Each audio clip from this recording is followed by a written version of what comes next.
আসসালামু আলাইকুম, জুমা মুবারক। কেমন আছেন আপনারা সবাই? আলহামদুলিল্লাহ আমরা খুব ভালো আছি। Welcome to Flora's blog. আজকে একটু সকাল সকালে এসে গেলাম, কিন্তু আজকে সকালবেলা এত শীত পড়ছে। তাছাড়া গতকালকের যে আবার জব আসছিল এগুলা, ওই যে মাছ মাছ এগুলা রাখছি যে সব বাড়ি ঘর ধরেন ভরে লাইছে। বাইরে কিছুক্ষণ করছি, পরে তো রান্না বান্না করলাম, তারপর তো রান্না বান্না করছি, মাছ ধরে আমি আবার ফ্রিজে রাখা দিয়েছিলাম। তবে আজকে আবার স্পেশাল ডে যেহেতু, কিন্তু চাইছিলাম একটু অন্য কিছু রান্না করি। আপনাদের ভাই বলতেছে আজকে গরুর মাংস রান্না করতেছো, গরুর মাংস রান্না করবো, আর দেখি একটু ডাল ডাল কিছু রান্না করতে পারি নাকি। আর আমার পাকনি ভরিটা আজকে আসে নাকি জানি না, প্রতি শুক্রবারেই তো আসে, ওটা বলা লাগে না, এমনিতে আসে পরে যদি কোনো জব না থাকে আর কি। আর এতক্ষণ এই মাছ মাছ কাটছি যে জন্য যেগুলো ক্লিন করছি, সেগুলো একটু রাখি, রাখা তারপরে একটু রান্নাটা বসাই দিই কুইক করে। আজকে আবার মেশিনে অত কিছু দেই নেই, কয়েকটা দিছি, কাপড় চোপড় তো রয়েছে, ওই ডিশ আসলে কয়েকটা প্লেট প্লেট দিয়ে রাখছি, শুধু কিছুই দেই না এরকম।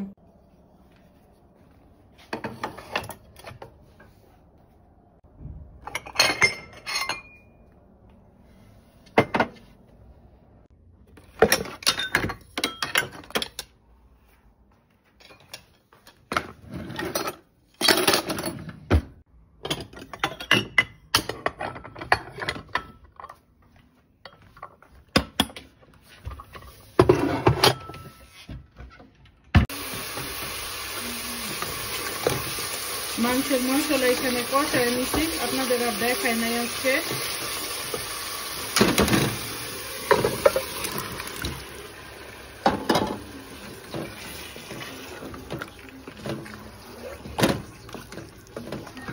গরুর মাংসের মধ্যে আলু দিলে মাঝে মধ্যে ভালোই লাগে, কিন্তু আপনাদের ভাই একেবারেই পছন্দ করে না আলু দিলে, আমারও আসলে পছন্দ না।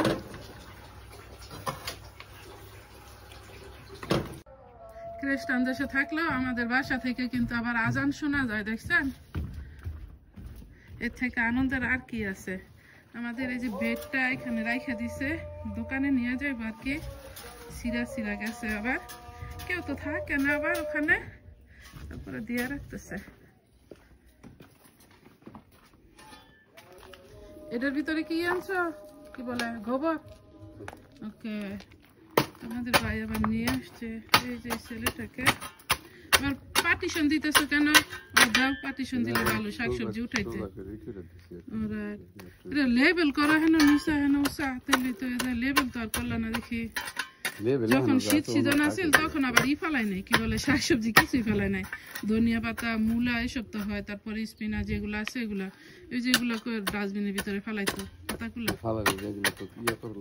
এগুলো কাটন লাগবো। আবার বেশি গুড়াতে যে কাটালে না, এগুলো গুড়া থেকে কাটলে আবার এই সিম গাছ এই বছর তাজা আছে, আপনাদের দেখাই, বরফ করলে এই বছর আর মরে নেই। এই যে গত কয়েক বছর আবার আমি আগের গুলাই খাইছিলাম, আগের গুলার মধ্যে ধরছিল আর কি, কিন্তু গত বছর এত বড় করছিল, মরে গেছে। কিন্তু এই যে এখান থেকে মরা মরা দেখা যায় আর কি, একটু তাজা আছে, একটু উপর থেকে কাটতে এদিকে একটু সবুজ সবুজ দেখা যাচ্ছে। এই যে এদিকে মাটি নাই, এদিকে পাশে থেকে একটু মাটি দিয়ে এদিকে লেবেল বানা হয়ে যায়।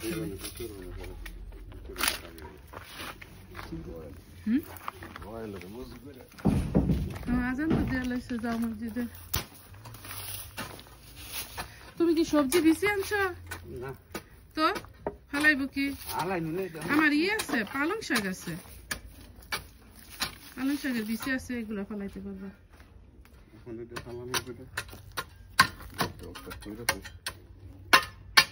ছাইও তো আনো নাই,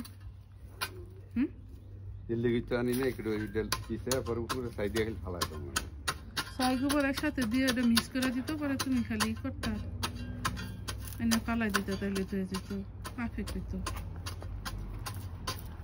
আচ্ছা, সকালবেলা যে একটা শীত আসছিল, এখন আবার কমে গেছে আলহামদুলিল্লাহ, একটু গরম গরমই লাগতেছে। গরম না মানে শীত তো আছে, ওই সবাই জ্যাকেট জ্যাকেট করে নিচ্ছে। আমার এই ফুলের গাছটা যে কি সুন্দর লাগে দেখতে আমার কাছে। এই পাশটায় দেখেন, এদিকে বায়া বায়া নিচে আসতেছে, আমি তো এটা টবের মধ্যে লাগাইছি। তবে সাউথ আফ্রিকা মানুষ এগুলা যে গার্ডেন বানায়, ইট বিছায় বা যেটা বিছায়, ওটার যেগুলো আছে সেগুলো ফাঁকে ফাঁকে লাগাই দেয় আর কি, তখন দেখতে আরো বেশি সুন্দর লাগে। এই যে দেখেন, আর এটার মধ্যে এটা কিন্তু ফুল না, আবার এই যে ফুল ফুটতেছে এখন, এটা শীত সিজনে ফুল ফুটে, যখন কড়া শীত পড়ে আর যখন একটু গরম গরম পড়ে তখন হচ্ছে ফুল মরে আর কি, দেখতেই ভালো লাগে। তবে এই যে আমার এই ফুল গাছে কেন জানি ফুল ফুটে না, আর আমি অত বেশি যত্নও দিই না, এটার মধ্যে তো ফুল ফোটার কথা, বুঝলাম না। এটার ফুলও কিন্তু মাশাআল্লাহ অনেক সুন্দর। এটা হচ্ছে কংকুয়াটের গাছ, আমি বুনছিলাম, ভাবছি যে জমি কিনছি ওখানে লাগাবো, কিন্তু এখনো তো আর চিন্তা ভাবনা ঠিকঠাক করলাম না। শুকনা মরিচ ছাড়া কিন্তু ভাজি একেবারেই মজা লাগে না, আমি সবসময় ট্রাই করি শুকনা মরিচ দেওয়ার জন্য। এটা হচ্ছে আমার মাছ সিস্টেম।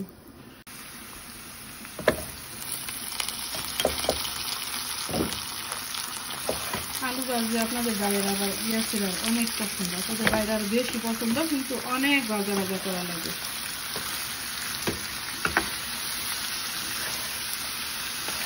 তো বাংলাদেশে নতুন আলু হইলে এই যে সিমের সাথে রান্না করে, তারপরে হচ্ছে ভর্তা বানায়, এগুলো কিন্তু অনেক মজা। একটু হলুদ দিয়ে দেয়, হলুদ দিলে যে আলুর যে একটা গন্ধ আছে এটা চলে যায়, হলুদ আর আলু মিশতে অনেক সুন্দর একটা গ্রান আসে তখন। পুরা দমে কাজ চলতেছে। আচ্ছা ফুড হয়ে গেছে না, শেষ করে পরে খাইবা, গাড়ি নাই একটু।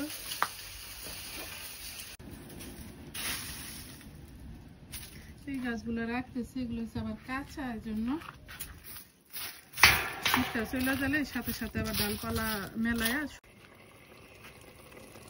একটু জিরা গুঁড়া দিয়ে দিলাম, এটার সাথে অবশ্য মিক্স আছে ধনিয়া গুঁড়া, তারপরে হয়েছে শুকনো মরিচ, একসাথে এগুলো ভাজানা দিয়ে তারপর আমি ব্লেন্ড করছিলাম। এখন স্যালাডটা বানাই নি। ক্যারটের স্যালাড থেকে ক্যারটের আচার বেশি মজা, আর ক্যারটের আচার কিন্তু বানাই না ভেরি ইজি, আমার চ্যানেলে দেওয়া আছে অবশ্য।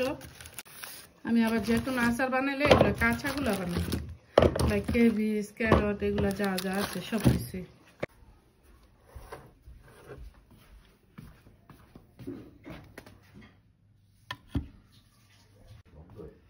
মা ইয়াসিরা এসে পড়ো, খায়া নাও।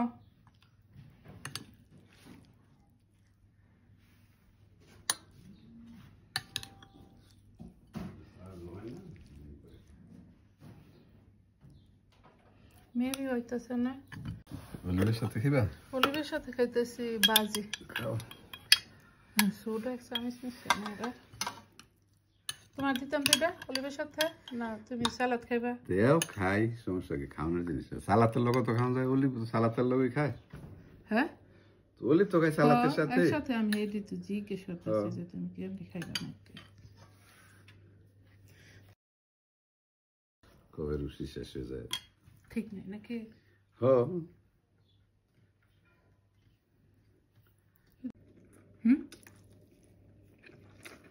না নামাজ পড়া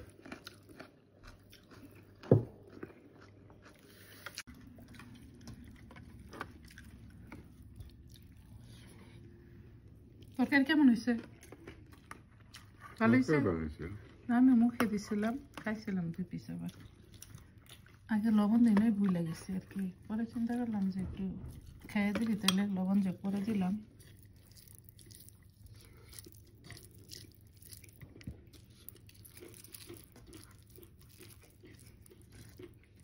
আলহামদুলিল্লাহ খানা শেষ করছি, আপনাদের বাইরে চলে গেছে। ও আরেকটা আপু স্টার্টে বলছিল তুমি এত মাছ আমি একা কিভাবে কাটবো, আমি কিন্তু মাছ আর দুপুরে যে রান্না করছি পরে কিন্তু আর রান্না করি নাই, আমি পাতিল দইরা এই যে আমার ডিপ ফ্রিজটা যেটা আছে বড়টা, ওটার ভিতরে বইরা রাখছি আর কি। আপনাদের ভাই যখন দোকান থেকে আসছে পরে আপনাদের ভাই হয়েছে আশটা ফালাই দিছে, আর আমি হয়েছে এই যে কাটা যেগুলো উপরে যে আছে কি বলে ওটি যে ঢেউক ওটা ফালাইছি, তারপরে মাছ ধুইছি, পরে ফ্রিজে রাইখা দিছি এইসব।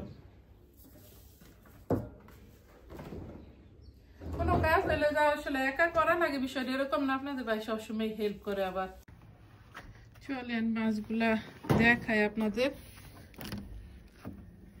এই যেহেতু বেশি মাছ রাখছি, কোনোটার মধ্যে বেশিরা তো খাইতে চায় না বা খায় না, কোনোটার মধ্যে 4টা, কোনোটার মধ্যে 3টা, যদি ভাজা খায় তাহলে 3টা করে খাওয়া যাবো। আর ক্লিন করে রাখছি তো হয়তো মানে খারাপ লাগবে না। তারপরে রাতে আবার পানি আসছিল না, এই যে দেখতেছেন লাল লাল টাইপের হয়ে গেছে যে মাছ থেকে পানি ছেড়া। আমার মনে হয় না সমস্যা হয়ে যায়, মানে গন্ধ হয়ে যায়। এমনিতে আস্তে আস্তে সবকিছু ফালাই নাই আছে। কাজকর্ম সবই শেষ হয়ে গেল, অলমোস্ট বিকাল হয়ে গেছে, আসর দিয়া ফেলাইবো আর কি। মাঝখানে তো আবার নামাজ পড়া নেই, এরপরে অল্প স্বল্প একটু করে সবই কাজকর্ম করি। আজকের মতো আমার ব্লগটা এখানেই শেষ করতেছি। আপনাদের যদি ভালো লাগে লাইক শেয়ার কমেন্ট করবেন, সাবস্ক্রাইব করবেন প্লিজ। দেখা হবে অন্য কোনো ভিডিওতে। আসসালামু আলাইকুম ওয়া রাহমাতুল্লাহি ওয়া বারাকাতুহু। আল্লাহ হাফেজ।